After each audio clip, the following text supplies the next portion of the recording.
Coming up on this edition of Jerusalem Dateline, Hamas weakened as the IDF continues pounding in Gaza, and Yahya Sinwar asks for assurances he won't be killed. Plus, analysis on U.S. politics and Israel's war for existence, and how Iran's current regime controls the free world through terror and has lost the support of the Iranian people. And remembering Theodore Herzl. All this and more on this edition of Jerusalem Dateline. Hello, and welcome to this edition of Jerusalem Dateline. I'm Julie Stahl. As the Israel-Hamas war enters day 322, ceasefire negotiations continue. The IDF continues pounding Hamas in Gaza and Hezbollah in Lebanon, and Israel buries the bodies of hostages recovered this week. Take a look. Hamas leader Yahya Sinwar has reportedly added a new demand to ceasefire negotiations: his own survival. An Egyptian official told Israeli media that Sinwar wants assurances he won't be killed, despite previously stating he'd be proud to die fighting Israel. This as cracks may be forming in Palestinian support for the terror leader. On Tuesday, a Gazan woman interrupted a live Al Jazeera English broadcast shouting, "May Allah curse you, Sinwar and Hamas." She was immediately hauled away by an unidentified man. Meanwhile, Israeli Prime Minister Benjamin Netanyahu insists on maintaining an IDF presence along the Philadelphia corridor at the Gaza-Egypt border. In a phone call Wednesday, President Biden reportedly pressuring Netanyahu to soften his stance to help get a ceasefire deal. But with the IDF having found and destroyed 150 tunnels there, Israel believes it must guard the corridor to permanently end Hamas threats. We are prepared for any scenario, both in defense and attack. Tehran claims that their delay in this massive response that they've promised for the killing of Ismail Haniyeh is part of their strategy for punishing Israel, but Israelis remain largely unfazed. The delay in Iran's execution of this attack has caused a lot of Israelis to just engage in a sort of cautious optimism that perhaps the attack won't be coming at all. Nevertheless, some are continuing to prepare while others are just going about their daily lives. As the war continues, the outgoing head of the Israeli military intelligence gave an address about the October 7th intelligence failure. On that Sabbath, we failed the most important mission we're entrusted with, giving a war warning. The ultimate responsibility for the failure of the intelligence division rests with me.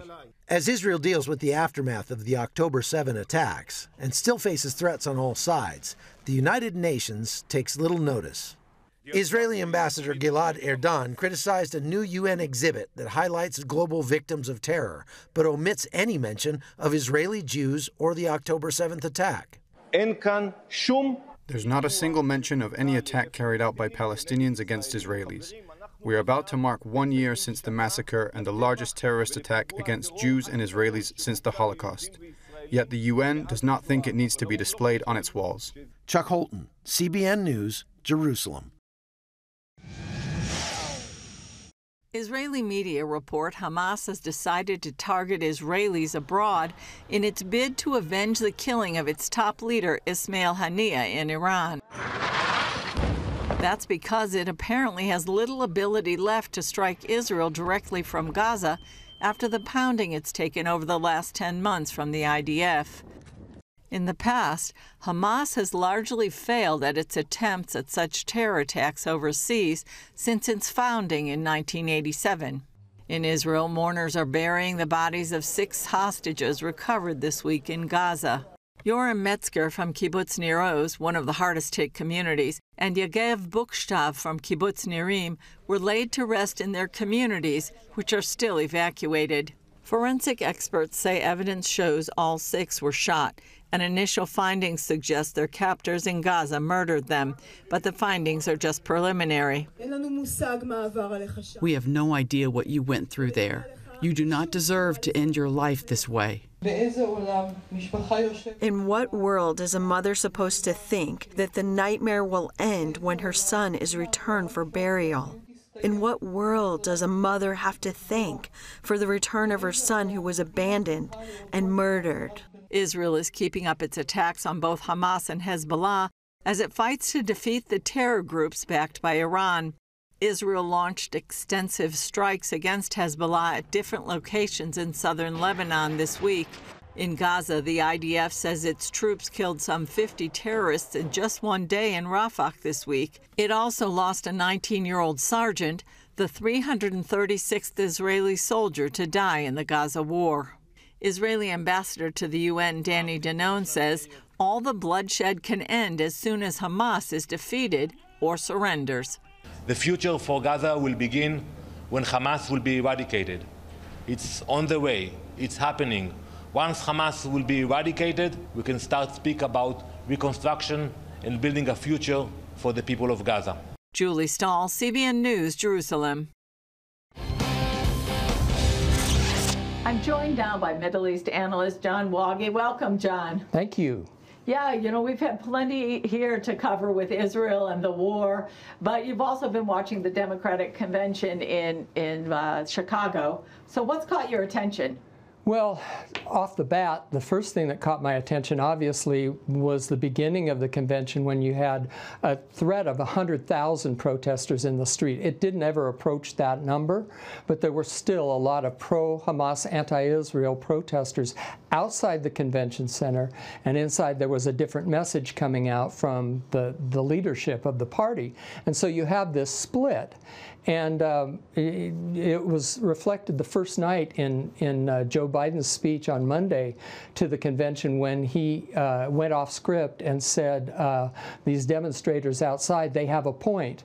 Well, what's the point? Their point is they want an arms embargo on Israel. They want Israel not to function in the way they have in Gaza or in the north. They basically want Israel muzzled, and they want the United States to make sure that happens. So any president of the United States would naturally have to kowtow to that. So it was, and what happened as a result of that was that Biden himself had to acknowledge that this is a representative of a significant portion of the Democratic base. Wow. So going forward, that's a big issue from now till November. It's a huge issue. Yeah. Yeah. Now, there were reports that some Jewish groups had to meet in secret at the Democratic Convention for the first time. That's shocking. It is shocking. It's shocking for several reasons, one of which is Democrats tend to vote almost 3/4 for Jews vote Democratic in almost 3/4 of the vote each presidential election. Goes up from there, it goes down from there. Mm-hmm. But that's about the number they get. And so they're used to having an open field wherever the convention is held. It's like you have Jewish groups meeting here and here, this side of the city. And this time, they actually had to announce where they were meeting shortly before they actually met. They had to go through magnetometers or some sort of metal detector. They had to show ID to let them know who you are. And even then, there was one group that was basically accosted by pro-Hamas, anti-Israel demonstrators and not only ridiculed, but basically threatened. So this was something, I know that you've probably heard of and seen Abe Foxman, who for decades was the head of the Anti-Defamation League, and he would come here for interviews, and we'd interview him in the States. This is what he tweeted just recently. After 50 years of fighting anti-Semitism in America, I could not imagine a time Jews would have to meet in secret locations in Chicago at the Democratic National Convention. So when it goes that high in the Jewish leadership of the Jewish organizations, you know there's a problem. It's a big problem. Yeah. We're talking about the United States. Right, right. So it is shocking.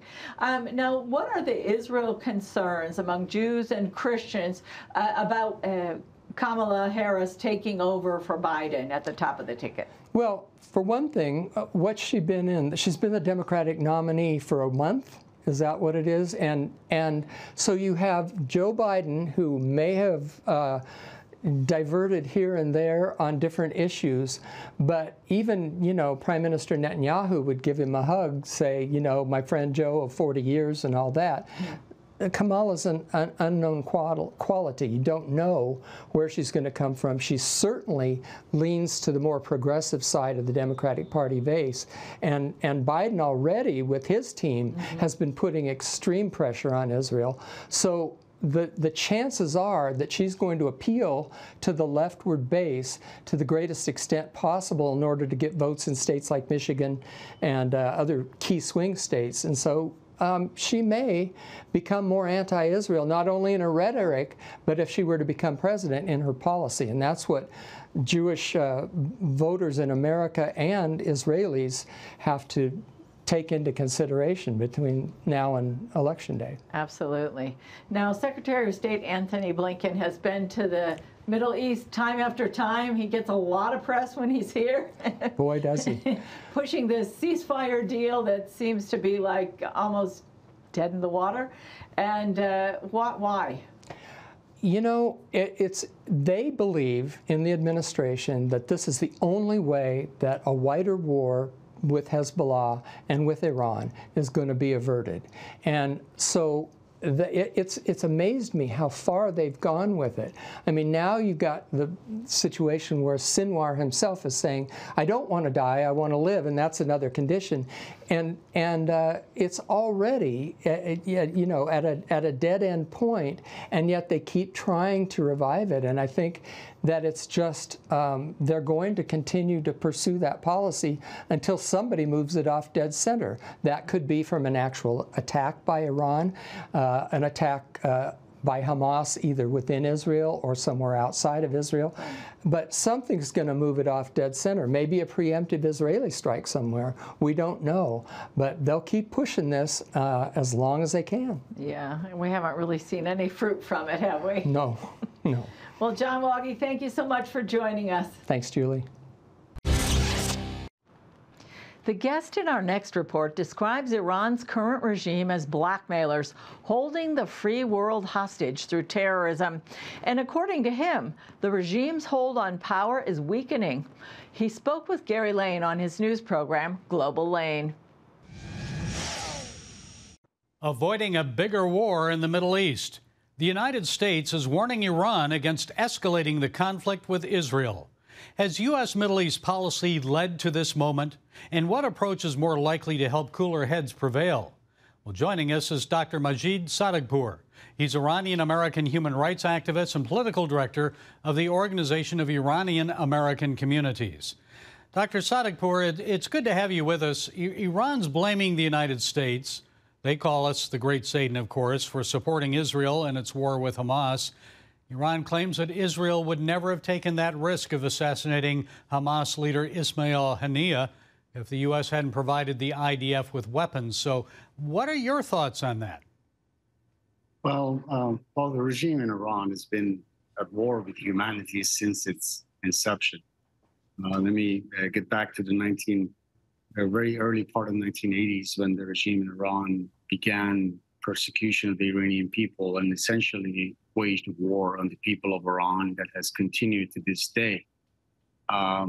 The carnage that you see outside of Iran, particularly in the Middle East at the moment, is really part and parcel of two things. One, a strategic framework built by the regime in Iran because it knew it had no legitimacy within the country. It didn't have the support of its people. And so it created a framework outside of Iran through creation of terrorist organizations and proxies across the region so that it could essentially handcuff foreign policy of Western nations. A second thing is that, as you mentioned in your intro, the global community, Western nations, have bought into the process as if the regime in Iran is reformable. So our Western decision-making has been aimed at changing the Ayatollah's behavior to what we consider powerful and moderate. Why have we failed to challenge them?